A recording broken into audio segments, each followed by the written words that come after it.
Strong National Museum of Play is a little-known secret in Rochester. For many people wouldn't realize there is a National Museum of Play, and it's right here in their hometown. Here to talk to me about it today is Shane Rhinewald. He's the Senior Director for Public Relations for the Strong National Museum of Play in Rochester, New York. Welcome, Shane. Thanks so much for coming in. Thanks for having me in, Eric. I appreciate the opportunity. Good to be sitting with you. And I think people would be surprised to learn that there's a museum for play. Yeah, the thing that's so unique about the museum is that it's the only one like it in the entire world. So the fact that it's here in Rochester, New York, I think that's something that people in the community, maybe they don't necessarily take for granted, but it's always been here. They've always known it. They've always brought their family there. But to think that on a national scale and international scale, really, there isn't anything else like it. There isn't any other museum that's dedicated to the study and the history of play, and that does it through collecting artifacts of play, toys and dolls and board games, but also offers that interactive experience. So in many ways, it's two museums in one. What I love about it is that the arts and culture and education all meet there in one place in the world of play. Yeah, and that's the great thing about play, is that it's something that you can learn about through the artifacts. What did people play with over the last several hundred years? What does that tell us about our cultural history? But it's also something that has to be experienced. You have to get your hands on something. You have to actually play. And that's the benefit, the educational benefit of play, is that oftentimes, particularly with kids, they're playing, they're learning concepts, and they don't even recognize that maybe they are learning. So that whole education part, it sneaks in there through play. That's fascinating. And people learn differently now than they did years ago when it was blocks and wooden toys, for instance. But you have those too. Yeah, people have many, many different learning styles, and that's something that's very important to us at the museum, is recognizing that. So even through our exhibit design, there's something for everybody. They can interact with it in a very different way. We also have an approach at the museum that's called the Reggio Emilia approach. It's an educational approach that came out of Italy many decades ago, and it's really play-based. So the children drive through their own interest their education. So they kind of choose their own topics, their own projects. So a lot of the overall museum is put together through that lens, but we also have on site our Woodbury School, which is a preschool and pre-K program built specifically around that Reggio Emilia approach. So the children in there, the entire museum is their classroom, but then they're really determining and self-determining what it is that they're learning about, and finding topics that fascinate them and then going deep on them. And you mentioned it's interactive, so it's hands-on with the toys. Yeah, so the entire museum. So for those that haven't been, there are dozens of exhibits, and they blend artifacts of play, so you can see some of the toys and dolls from the past decades, past centuries. But we combine that with the ability to actually get physical, get your hands onto an object. So, and they range from exhibits for younger kids to things that appeal to adults as well. So just for some examples, we have a Sesame Street exhibit and a Wegmans Super Kids Market, which are kind of role-playing zones where kids can go and take on these different forms. But we also have an exhibit that's all about the history of electronic games, which is where you often have to pull the parents and the grandparents out of those exhibits, and the kids are ready to move on. Yeah. And the little boys love to play with trucks and build things. Do you have an exhibit for them? We do. So we have Build, Drive, Go. It's an exhibit that's all about construction toys, vehicles, so planes, trains, automobiles, boats. So you can see some of the examples in the different cases. So some of the original tin automobiles and some of the Lionel trains that are still so fascinating today. But then there are areas where you can race cars and you can race trains around something, because you don't want to just come and look. You want to actually do something, and that's really the best way for groups to experience the museum. Now, why is it called the Strong Museum? So the Strong comes from our founder, Margaret Woodbury Strong. She was a very wealthy woman in the Rochester area. She was the only child of a family that had made money in the buggy whip industry, of all things, in the late 1800s. And they were looking in the early 1900s for different opportunities to invest in other things. And I think they saw that the buggy whip industry, with technology changing, was not going to be lucrative for too much longer. And Just so happened that there was a little-known gentleman at the time, but very well-known here in the Rochester area and beyond now, named George Eastman, who was looking for investors for Eastman Kodak. And so the Woodbury family, so this was Margaret Woodbury Strong's maiden name, her family, they became the earliest and single largest shareholders in Eastman Kodak. Isn't that something? They went from wealthy to fantastically wealthy, which afforded Margaret all sorts of opportunities as a young child to travel the world. And that is where she fell in love with collecting, and in particular, toys and dolls, which is a big focus of the museum today. So she was a champion collector herself. She was. For Margaret, that was play. She loved to collect. There's a story that her parents would give her a bag in any of the towns and cities across the world that they would go into and say, whatever you can fit into this bag, you can take out of this shop or this gift shop. And she, being a smart child, naturally gravitated towards smaller things, miniature items, so that she could fit more into the bag. And later in life, she turned her house here in the Pittsford area into what she called her own museum of fascination. So she would invite people into her home and showcase the tens of thousands of things that she had collected from really all over the world. And she married this gentleman named Strong then? Yes, so Homer Strong was her husband, who was not a close relative of the other big Strong family name here in Rochester, so the Strong Hospital. We often get asked that question. I believe they were maybe distant cousins. I see. So his family had some wealth as well, but the bulk of it came from Margaret's, her actual family. I see. Now, was he a collector, and did he support this, or not really? So unfortunately, he passed away. He predeceased Margaret. They had one child who died in her early 20s as well. So unfortunately, later in life, Margaret was alone in this giant mansion that they had in the Pittsford area with these many tens of thousands of objects that she had collected. So it was at that point in her life that her passion, she went deeper with it. And that's when she would open her home up and invite people in. And she actually would leave out a guest book and allow them to sign it. And that's where she got the idea of opening a more formal museum from. So people would write in the guest book that this is fascinating was the word, so that's why she called it her Museum of Fascination. This is also fascinating. You need to open this up to more people. This needs to be a formal museum. So then she applied for a New York State Regent to formally open a museum. And then unfortunately in 1969, when she was in the process of that, is when she passed away. Oh, I see. So really it became a nonprofit at that time, and the rest is history then. Yeah, so she left in her will the bulk of her wealth to form a museum. And not much of a roadmap. It was basically, here are all of my objects. I would like these in a museum. I would like to see this process at the New York State level seen through. Here are the resources to do this. But there wasn't a what kind of museum. She didn't specify, I want a museum about play, I want a museum about science. It was very open-ended. So when experts and curators were going through all of the things that she had collected, which was a really varied assortment of objects, they pinpointed the best objects in here, the things that tell the best stories that she clearly had the most passion about, were the dolls and the toys. But this was in the 1970s that they were doing this, and the idea of a museum about play or even a family-centric museum was completely unheard of. It was considered not academic enough. So despite the fact that they said those were the best, they kind of put those objects aside and said in the early days, what is it about these objects that links them together?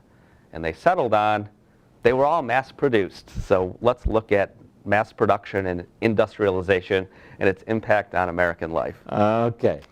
As you can imagine, that was fascinating. People would come, they would look once, and they would never return. Oh my. So it's been a bit of an evolution to get where we are, and it took some time, and our previous CEO, Raleigh Adams, who was at the museum for several decades, to really go back, look at the core of what the collection was and say, no, the museum world is changing. Play is a serious topic. It's important for children and adults. And we can look at history through the lens of play We don't have to look at, like other museums, look at weapons and other things. Yeah. We can look at toys. What were people playing with during World War II? And Uh-huh. what does that tell us about their fears or what they could afford or what materials were available?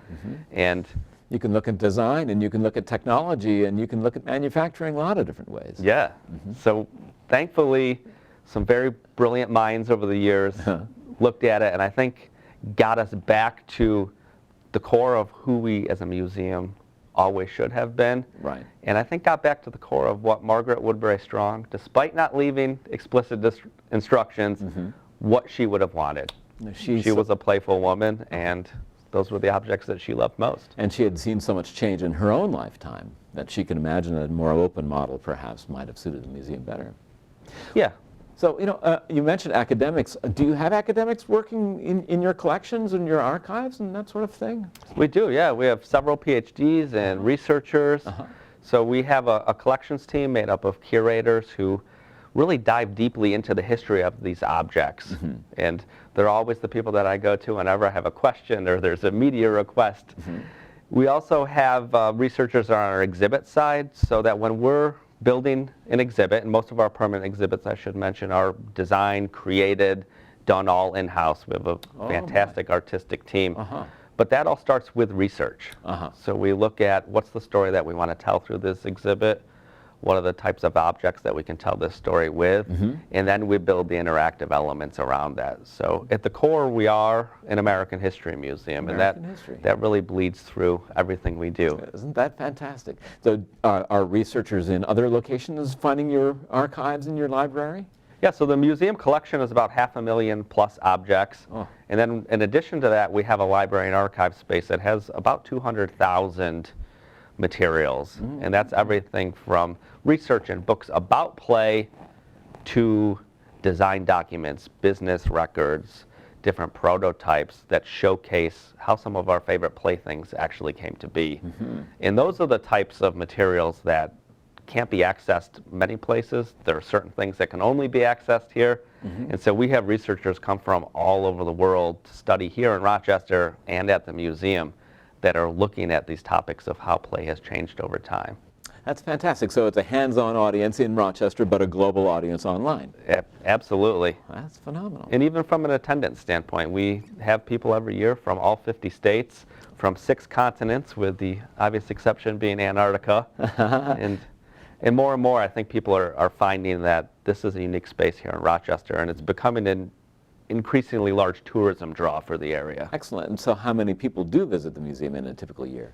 So we have nearly 600,000 that visit annually, and we're actually looking with a major expansion project slated to open summer of 2021 to push that number to close to 1 million. Isn't that remarkable? There's an expansion on the horizon then. On the horizon. Oh, do tell us. So we're working on a new wing of the museum. It would add about 90,000 square feet to the museum. Oh my. And the museum's already large, 285,000 square feet, which is kind of one of those incomprehensible numbers. It doesn't mean too much, but it's, let's just say, several football fields worth of exhibit space. And this new addition will look very much at how technology is changing the way that we play and the way that we connect and the way that it reduces those barriers of geography. So people are connecting together and playing games online that may live on different continents and in completely different time zones. So we're not just talking video games now, but you have video games too, I understand. Yeah, so video games will certainly be a large part of that. I don't think there's anything that's changed the way that people play more than electronic games in the last 30 or 40 years. So I think there'll definitely be an emphasis in that space. But looking beyond that, looking at what's coming next in the world of play, how is virtual reality and augmented reality going to change that? What other ways are people playing and connecting through social media and digital means that has that playful element? And maybe people aren't even realizing that's play. Well, that neighborhood has a playful element already. I mean, a 90,000-foot expansion would change the nature of that whole community, I would imagine. Yeah, and the idea is that this new expanded museum is going to sit in the middle of and anchor an entire neighborhood called the Neighborhood of Play, where we'll have partners who are working on independent pieces, but that will complement the museum. So the idea is that this one neighborhood focused around play is the type of space that people from much further out will want to drive, come in for a weekend, spend some time, and where everything will be accessible to them there, anything that they would possibly need, restaurants, and that it would all be walkable as well. And one of the ideas that I love with the space is that even the sidewalks they're planning to have be playful and whimsical. So if you can imagine maybe hopscotch on the sidewalks as you're walking along. You have to just participate in a game. And an outdoor playground, no doubt? Yep, that's part of the museum expansion plans. We're going to do a play area outside that'll have all different climbing elements. One thing that we're really keen on introducing more of is physical play. It's often difficult to do with a large indoor space, but it's such a key component of the way that people play, and it's so key for child development as well. So we want to make sure that some of those playground type spaces are available. Like a climbing wall, for instance. Yep, that ropes course is one thing that's been bandied about, which I hope makes the final cut. That'd be wonderful. A little bit of that danger play as well. I think in the play world, there's always that element of adventure. Adventure, exactly. Oh, that sounds fascinating. So a multi-use community development really built around play. Built around play. What better, right? That's fantastic. So if people are planning a vacation, what long-term exhibits could they hope to see there? So some of our most popular, we have the world's largest pop-up book. So it's essentially a walk through all of your favorite children's literature. So it's the kind of space that the kids run into because they recognize all of these characters. But I think the parents and the grandparents are instantly transported back as well, saying, oh, I read that, or this was my favorite as a child. Right.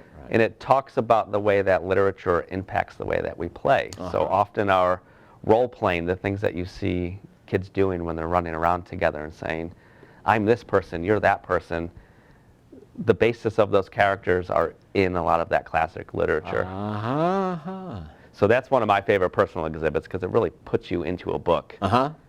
But we also have an exhibit that's all about the history of pinball machines, which is popular with a little bit of an older audience. So you can see how they changed from games that actually had pins in them, and they added the bumpers and the flippers.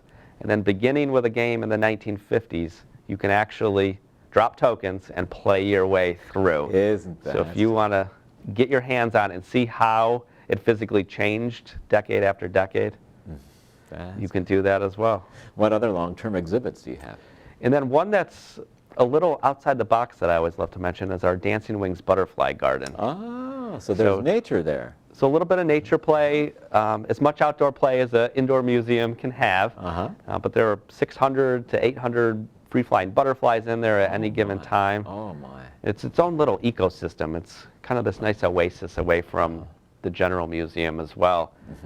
And it's very dramatic if you're driving by because it's this glass enclosed structure on the... Yeah, the architecture on it's fantastic. Yeah, it's meant to look like two butterfly wings. And it's an exhibit that I think Margaret Strong herself, our founder, would have loved best if she was still with us today because she was an avid golfer. She did archery. She was a competitive gardener. So the ways that she loved to play often took place outdoors.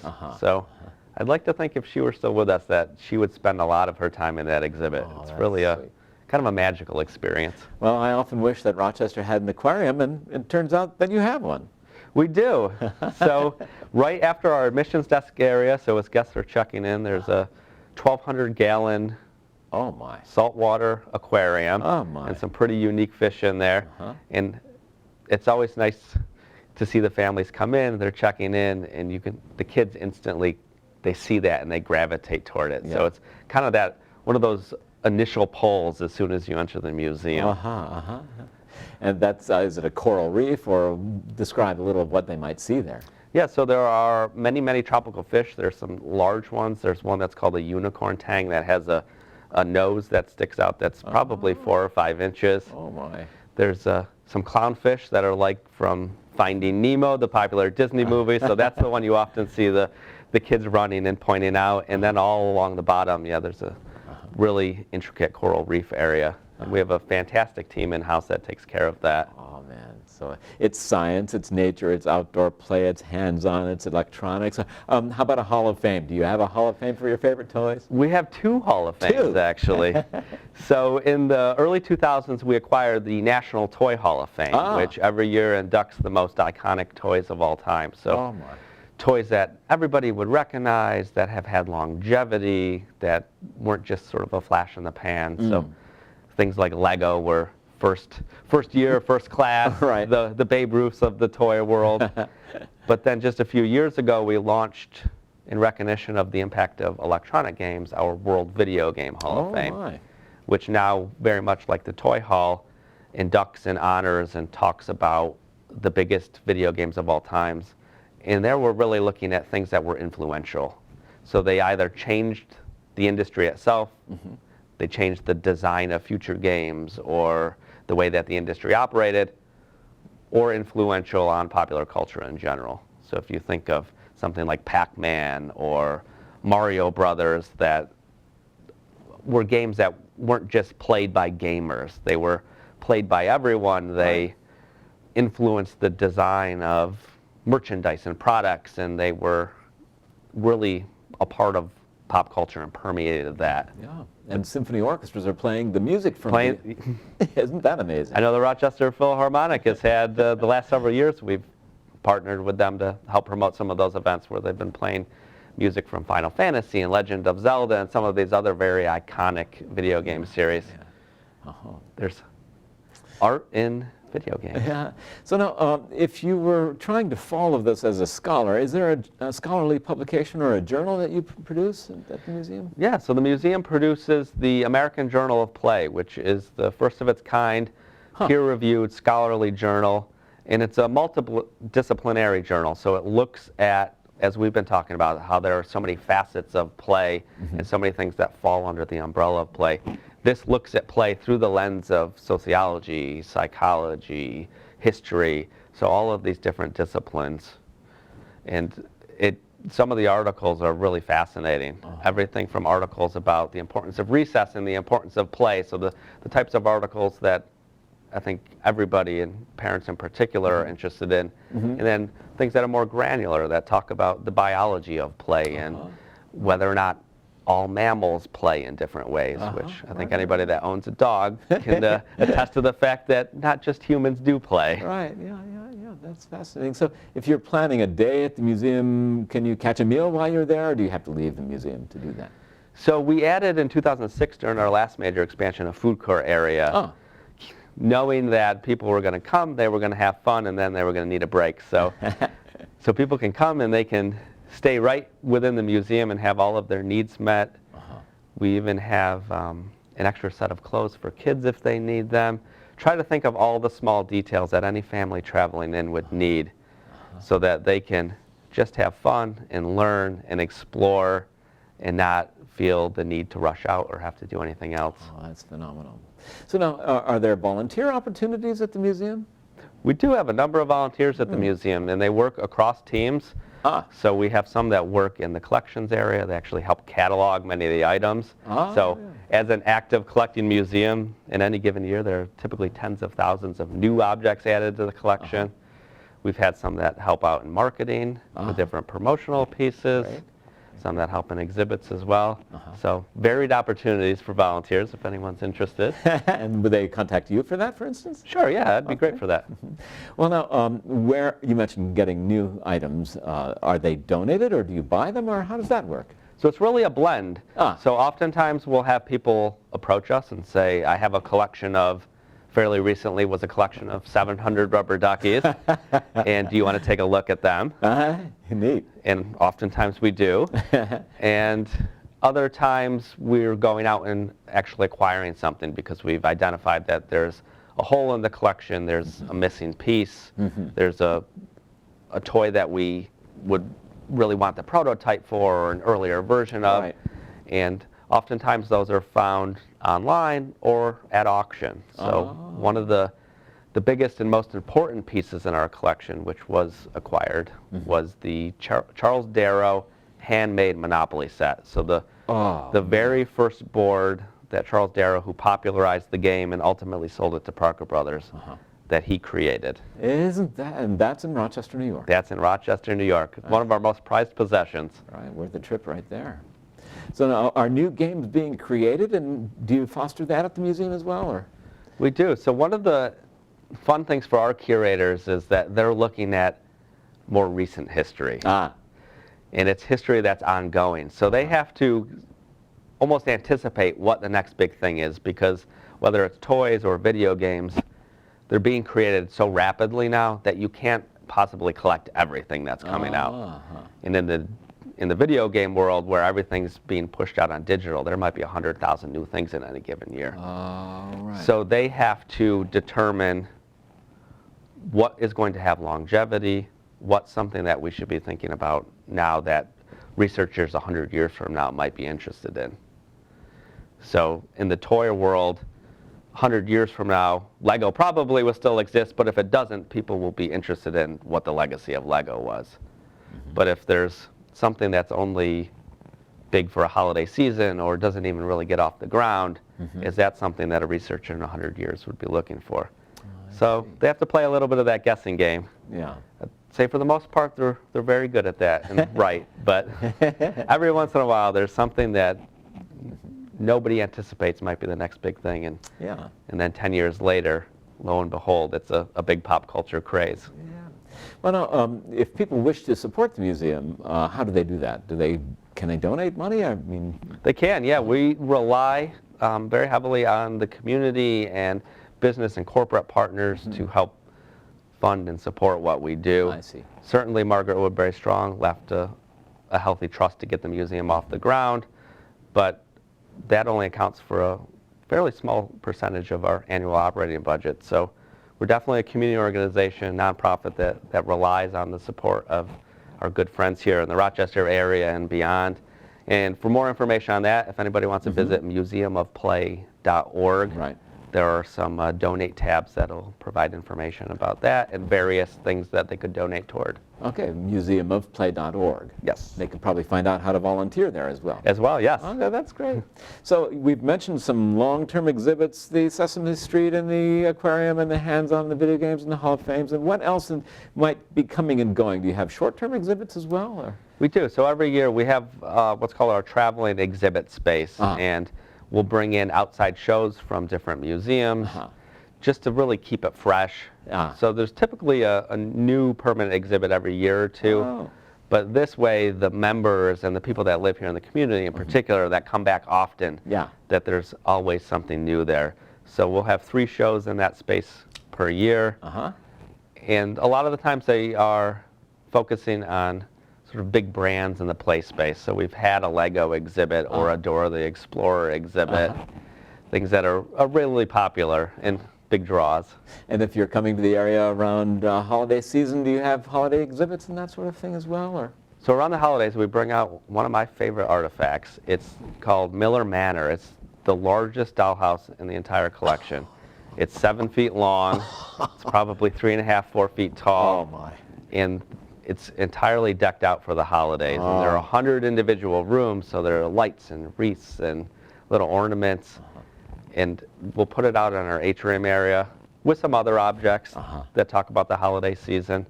But that one in particular, it's so massive, it draws everybody's attention. And you'll see parents, grandparents, children, all staring at it, pointing out the things that they see. Oh, that's wonderful. Sounds like a wonderful trip any time of the year. Yeah. Shane Rhinewald, my guest, is the Senior Director for Public Relations at the Strong National Museum of Play here in Rochester, New York. Shane, thank you so much. Thank you so much. Yes, I appreciate it.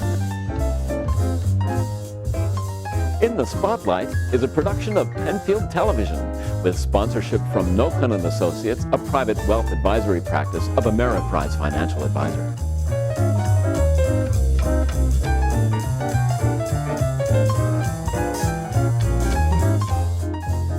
If you enjoy this program, please find us on Facebook, like and share the program, and find our full playlist on YouTube. Thank you so much for watching.